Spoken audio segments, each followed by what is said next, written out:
Assalamu alaikum wa rahmatullahi wa barakatuh. Allahun e falënderojmë, lavdet dhe bekimet Muhammedit sallallahu alaihi wasallam.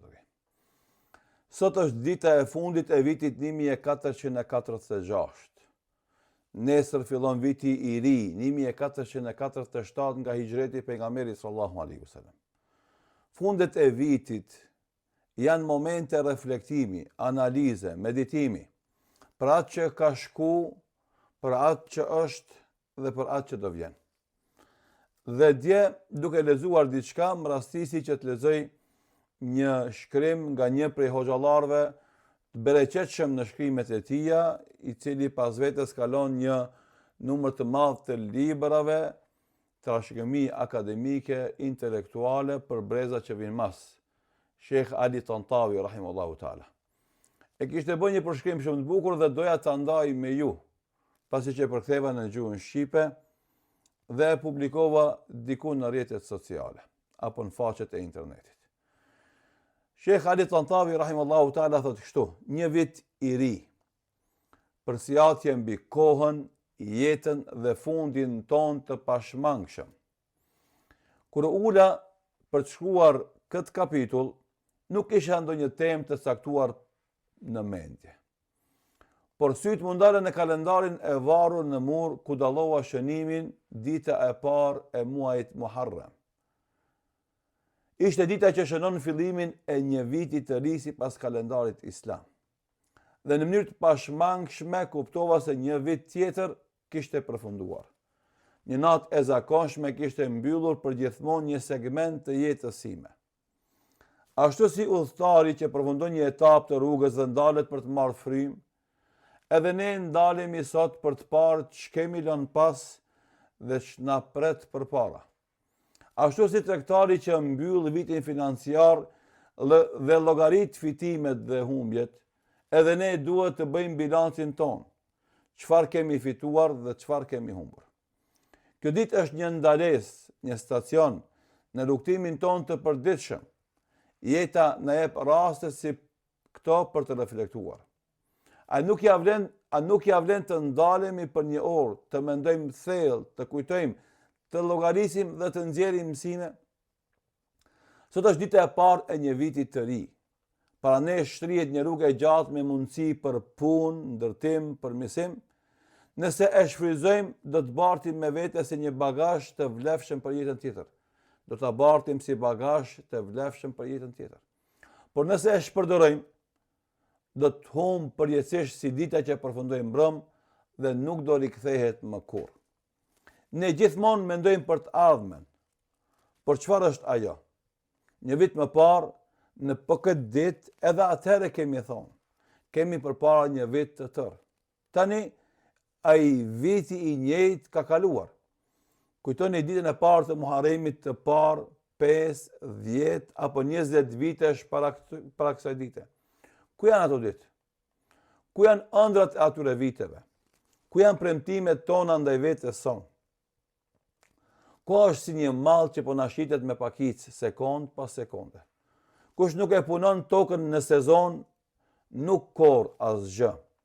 Nëse nuk u përgatite për provimin e qershorit, do presësh shtatorin. Nëse nuk mbolle sot, nesër do të korrësh vetëm boshllëk. Viti përfundon, por shumë kush nuk ndjen asgjë.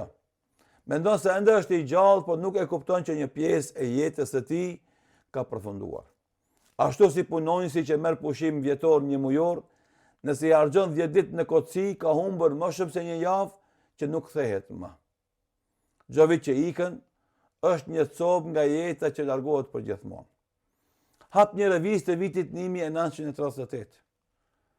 Autori fleste për të ardhmen për vitin 1966. Lexoja atë shkrim sot dhe duke sikur e ka shkruar dje. Ashtu është edhe jeta jonë. Shpresojmë për të ardhmen, po ajo na ikën me shpejtësi marramense dhe shndrohet në të kaluar para se ta kuptojmë. Por cili është ky e ardhme? Cila është kjo e ardhme për të cilën mundohemi, luftojmë, sakrifikojmë? Për disa është të arrijë diplomën, për të tjerët të martohen, të kenë shtëpi, të kenë fëmijë, pasuri, famë, libra të botuar, lavdi e kështu me radhë. Por çfarë ndodh më pas? Arrim aty dhe zbulojmë bashllukun. Nëse nuk kemi një qëllim më të lartë për tek kësaj bote, atëherë jeta mbetet një garë pa kuptim. Ndjekim një ëndër dhe kur e kapim, ajo tretet si avull. E ardhmja në të vërtetë nuk ekziston, sepse sapo të vi, ajo bëhet e tashme dhe njerë më pas bëhet e shkuar. Është si një karot e varur para një kali të cilin nuk e arrin kur ta glabërit.